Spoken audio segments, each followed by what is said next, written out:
Have you ever noticed how the strongest people in life are not the loudest, the most reactive, or the ones constantly explaining themselves?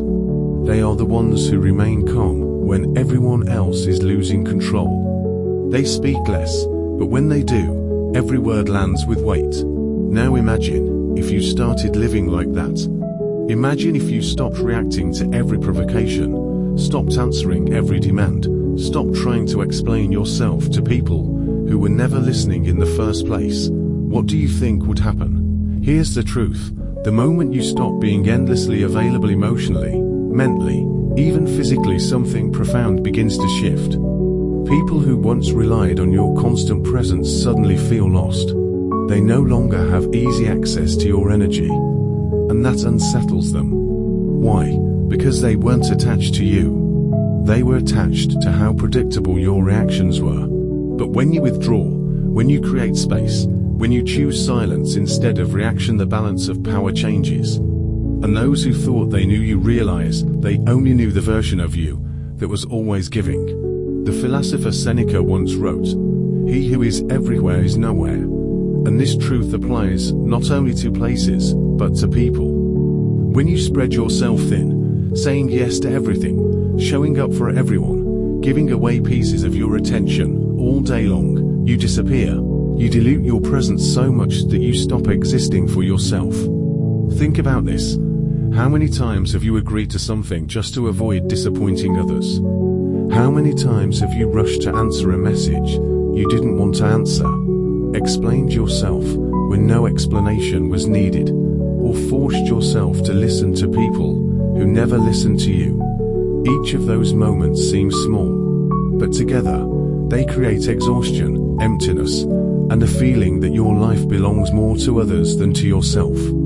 This is not kindness. This is self-abandonment. When you are too available, you are teaching the world that your time, your energy, your presence have no boundaries, and whatever has no boundary has no value. People start to treat you not as a person, but as a tool, something they can use whenever they need relief, attention, or validation. But here's the paradox. The less available you become, the more valuable your presence becomes. Scarcity creates respect. Silence creates weight. Absence creates clarity. So why do we keep giving ourselves away so easily? Because deep down, we are afraid. Afraid of rejection. Afraid of being left alone. Afraid that if we stop being useful, no one will stay. But the price of this fear is high.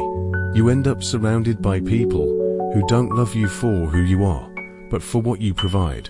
And here is where philosophy becomes brutally honest. If someone only values you when you are always available, then they don't value you. They value their access to you. This is why it is so important to guard your energy. Marcus Aurelius, the Stoic emperor, reminded himself daily, you have power over your mind, not outside events. Realize this, and you will find strength. Notice what he didn't say. He didn't say you should control everyone else. He said control your mind, your reactions, your impulses, your availability. Every time you choose silence over reaction, every time you delay your answer instead of rushing to please, every time you say no without explaining yourself, you are reclaiming that power. Of course, this makes people uncomfortable.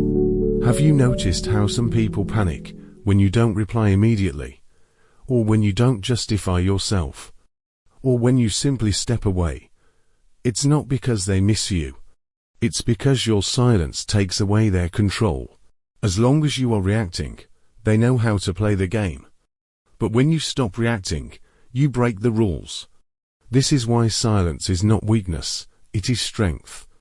True silence is not emptiness, it is presence, amplified. It is the refusal to let someone else dictate where your energy flows. And yes, silence comes with a cost. Some people will call you distant, cold, arrogant. They will accuse you of changing. But pause and ask yourself, did you change? Or did you finally stop playing a role that was never yours to begin with? This is the deeper journey that philosophers and thinkers have always pointed to. Carl Jung called it individuation, the process of becoming whole. becoming your true self, instead of living as a mask to please others. An individuation always requires withdrawal. It requires you to step back from the noise long enough to hear your own voice, and when you do, something shifts inside. At first, there is guilt. You feel selfish for saying no. You feel cruel for protecting your time, but with time, that guilt transforms into strength. That strength transforms into clarity, and clarity transforms into peace. Because here is the ultimate lesson. Your time is your life. Your attention is your soul. To give them away carelessly is to waste the only treasure you will ever truly own.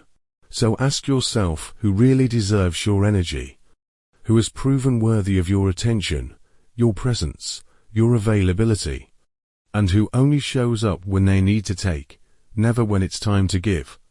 Being less available is not about rejecting the world. It is about choosing wisely. It is about valuing yourself enough to know that not everyone should have access to you. When you stop being endlessly available, everything changes. Some people will leave, let them. Some people will be upset, let them. Those who remain will be the ones who value you not for your availability, but for your essence. And that, perhaps,